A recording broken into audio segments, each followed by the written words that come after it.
Mesdames, Messieurs, bonjour, bienvenue à cette édition spéciale de Caméra Mosaïque qui sera consacrée à la promotion de la francophonie. Comme invité aujourd'hui, nous avons l'agréable plaisir d'accueillir le consul général de France en Nouvelle-Angleterre, M. François Quillou, à qui nous disons bienvenue à Caméra Mosaïque.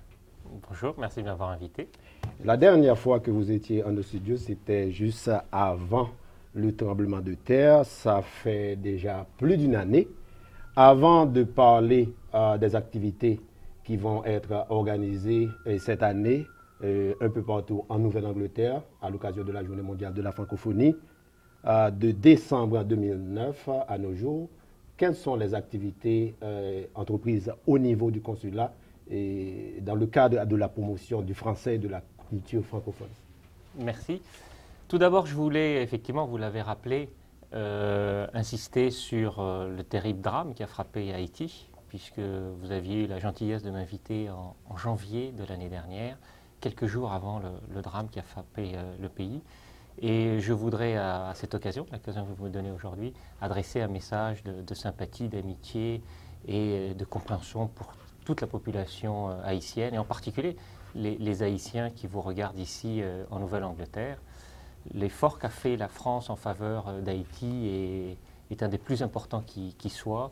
Nous avons engagé près d'un demi-milliard de dollars sous formes diverses, une aide budgétaire, une annulation de dette et bien entendu la mise en place de secours dans l'immédiat et outre les secours immédiats, l'aide aux blessés et une aide importante aussi dans la reconstruction en particulier de l'hôpital. Vous parlez de la coopération bilatérale France-Haïti ou bien à travers l'Union européenne? Un peu tout. Les chiffres que je donne, c'est 326 millions d'euros, ça correspond grosso modo à un peu moins d'un demi-milliard de dollars. C'est l'ensemble de l'effort que la France fait pour Haïti en 2010 et en 2011. Et une partie de ces crédits, bien entendu, sont véhiculés sont acheminés à travers l'aide de l'Union européenne. Venons-en maintenant aux activités au cours de ces derniers mois pour promouvoir la langue française en Nouvelle-Angleterre. Donc effectivement, je préside depuis la rentrée dernière, depuis septembre, le comité d'organisation des célébrations de la francophonie en Nouvelle-Angleterre. Qu'est-ce que c'est que ce comité? C'est un comité qui réunit les représentants de la France, du consulat général de France à Boston, mais également des partenaires francophones d'autres pays, d'autres entités, en particulier le Canada, le consulat général du Canada, la délégation générale du Québec, nos amis de Swiss Next, qui sont le consulat de Suisse à Boston, ainsi que le Centre culturel français de Boston. Dans le cadre de cette préparation, nous organisons un certain nombre d'événements. Les célébrations cette année se dérouleront pour la première fois sur 3 semaines. Jusqu'à présent, c'était une semaine, ensuite c'est passé à 2 semaines. Cette année, les célébrations de la francophonie en Nouvelle-Angleterre se dérouleront du 11 au 31 mars. Ça témoigne de l'importance de la participation de tous à la promotion de la francophonie dans la région. Non seulement nous avons été obligés d'augmenter la période, mais nous avons également pour la première fois inclus un nouvel État dans ces célébrations, c'est le Vermont. Jusqu'à présent, ces célébrations se déroulaient essentiellement dans le Massachusetts, dans le Rhode Island, dans le New Hampshire et dans le Maine. Et maintenant, nous avons inclus le Vermont, dont une partie, comme vous le savez, a des origines franco et donc françaises.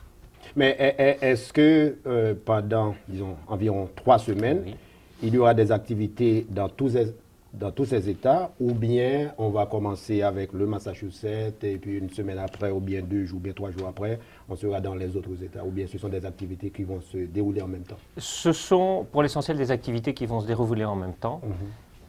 Pour l'instant, il n'y a pas trop de conflits de calendrier, donc chaque État est libre, en tout cas chaque participant dans chaque État est libre de faire ses propositions.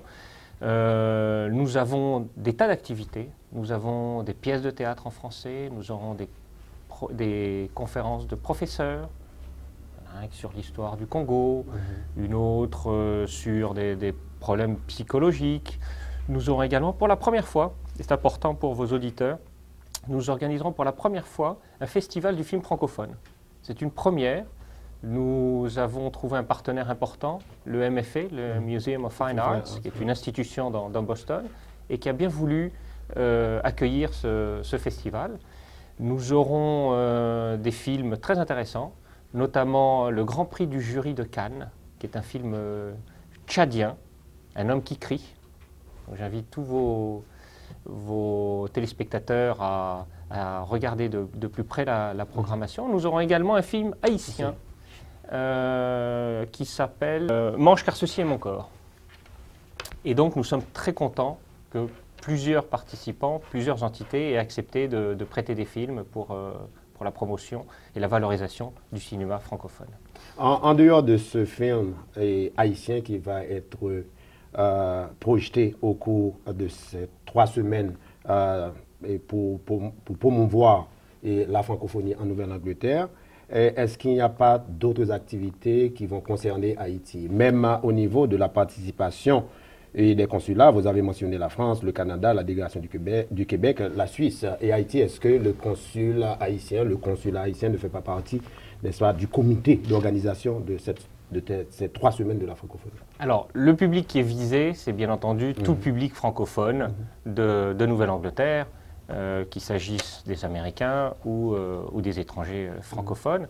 Quant à la participation du consulat d'Haïti, il est bien entendu bienvenu, mais j'avais compris qu'il avait d'autres priorités. Il n'a sans doute pas les mêmes moyens que des gros consulats comme le consulat de France, le consulat du Canada ou la délégation du Québec. Mais en tout cas, bien entendu, il est tout à fait invité et tous les Haïtiens sont invités à l'ensemble des activités qui sont organisées de façon organisée et dans toute la région. Et bon, en tant que prof de français, j'aimerais savoir si au niveau, et particulièrement des lycées, quel genre de participation et les élèves qui apprennent le français dans la région, particulièrement dans le Massachusetts, vont participer à cette célébration de la Journée mondiale de la francophonie.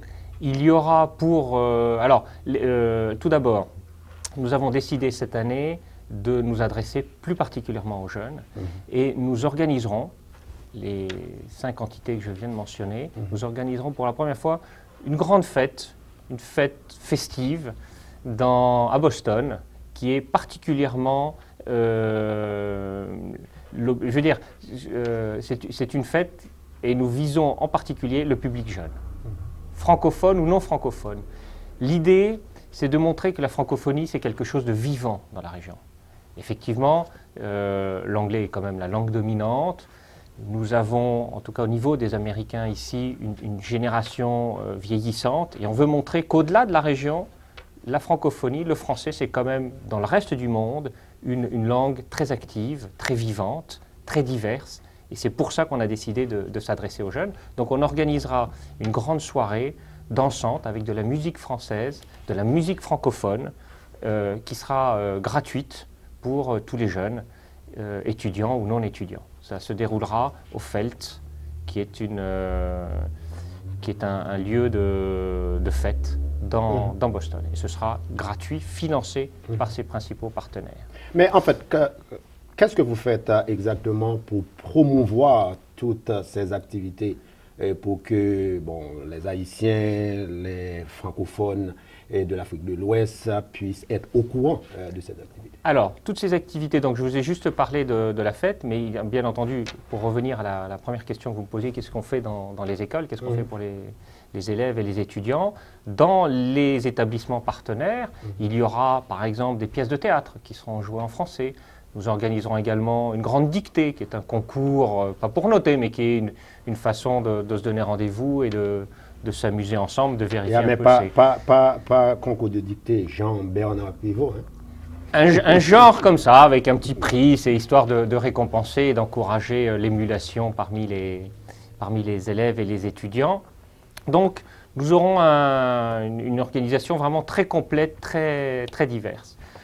Nous participons également avec les professeurs de français, qui sont des agents particulièrement importants, indispensables pour la promotion du français. J'ai moi-même accueilli, il y a quelques semaines, l'essentiel des professeurs de français à la résidence pour justement essayer de mettre un peu de lien, partager des expériences entre les uns et les autres, de façon à être encore plus efficace et se renforcer encore davantage.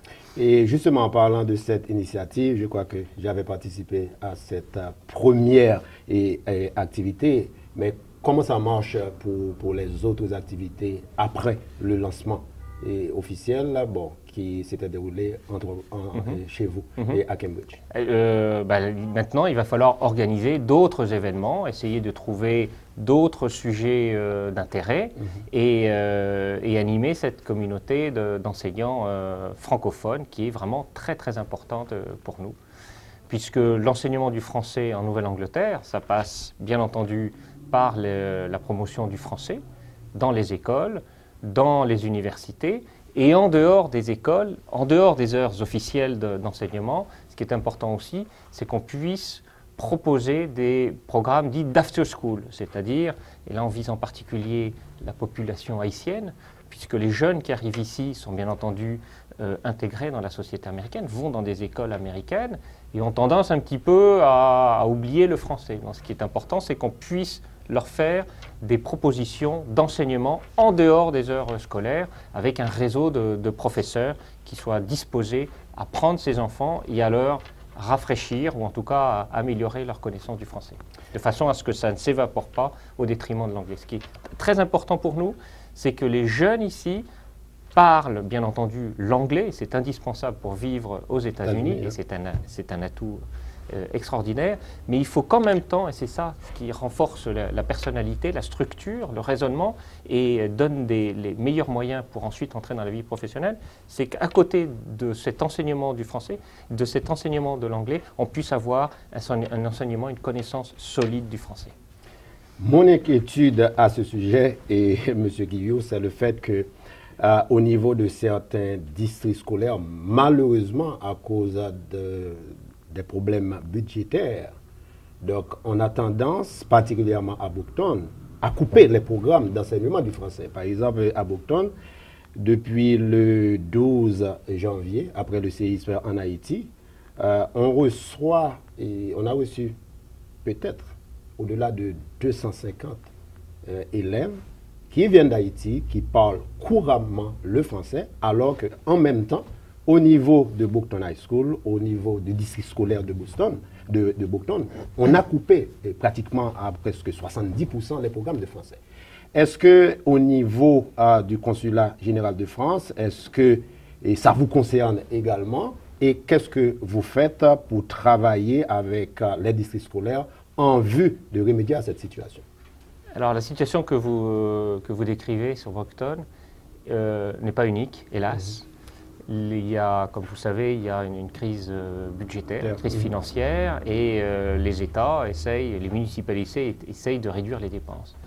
Et ce qui est dommageable dans la région, c'est qu'effectivement, ce sont souvent les cours de langue qui sont perçus comme quelque chose d'accessoire, qui ne compte pas pour beaucoup. Et la première langue qui va généralement, c'est le français. Exactement, et nous sommes particulièrement visés. Donc, depuis que je suis arrivé ici, il y a un peu plus d'un an et demi, je me suis battu, je me bats et je continuerai à me battre pour faire en sorte que l'enseignement du français ne soit pas victime de ces coupures budgétaires. Deux exemples, dans le Maine, nous avons été alertés parce qu'à l'université, ils avaient décidé, un chef de division, avait décidé qu'il fallait effectivement réduire les heures d'enseignement du français, voire les supprimer carrément. Ça faisait des économies. Je suis intervenu à haut niveau, on s'est mobilisé à plusieurs et la décision a été annulée. Les cours de français ont été maintenus. La semaine dernière... Mais à quel niveau? Au niveau licence ou bien au niveau maîtrise? Oui, c'était sur l'enseignement, c'était en licence et en maîtrise. Okay. La semaine dernière, plus récemment, ça c'était l'année dernière, la semaine dernière, dans le New Hampshire, même chose, une décision qui vise au niveau de l'État à supprimer l'enseignement du français et des langues, parce que voilà, il faut faire face aux contraintes budgétaires.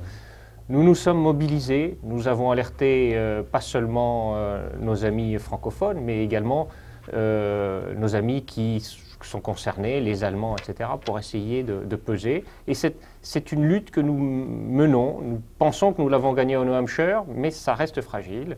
Et la décision que vous m'avez annoncée sur Brockton, si je peux vous aider, je le ferai, j'écrirai, je me mobiliserai, non seulement moi, mais également le consulat et tous ceux qui peuvent compter avec nous là-dessus. Donc n'hésitez pas, c'est le message que je vous fais passer. N'hésitez pas, s'il y a des problèmes, si vous entendez parler d'enseignement du français, de coupes budgétaires, d'annulation de cours, nous sommes là, nous sommes vigilants et nous ferons notre possible pour faire en sorte que cette décision ou ces décisions soient annulées. C'est pour le bien non seulement des francophones, mais également pour tous les autres. Parce que c'est vrai qu'il faut connaître l'anglais, mais aujourd'hui, dans le monde d'aujourd'hui, ce n'est plus suffisant. Ce sont deux approches complémentaires, le français et l'anglais, et nous sommes très très attachés à cette approche. On a tendance maintenant, avec la montée de la Chine sur le plan international et du point de vue économique, on a tendance à remplacer même le français par le chinois. Par exemple, à Brockton, il y a pas mal, même au niveau junior high school, même avant élémentaire, il y a beaucoup de professeurs de chinois, alors que parallèlement, on élimine le français. Alors c'est regrettable, parce que c'est vrai que la Chine, c'est une puissance qui est en train de monter, c'est la deuxième puissance économique aujourd'hui, probablement la première d'ici une trentaine d'années. Très bien. Et le chinois, ça ne se parle que dans un seul pays ou dans dans des endroits en Asie. Le français, c'est quand même une des langues les plus parlées dans le monde, de par sa dispersion géographique. C'est une langue qui est beaucoup parlée en Afrique, comme vous le savez. L'Afrique, ce sera 20% de la population mondiale dans quelques années. Donc, si on a envie aujourd'hui de se projeter dans un monde globalisé, être présent un peu partout, il faut bien entendu connaître le français. Donc, il ne s'agit pas de jouer le chinois contre le français. Très bien, on joue l'anglais, le français, et plus c'est long. Moi-même, je parle plusieurs langues, et je ne méprise aucune de ces langues-là.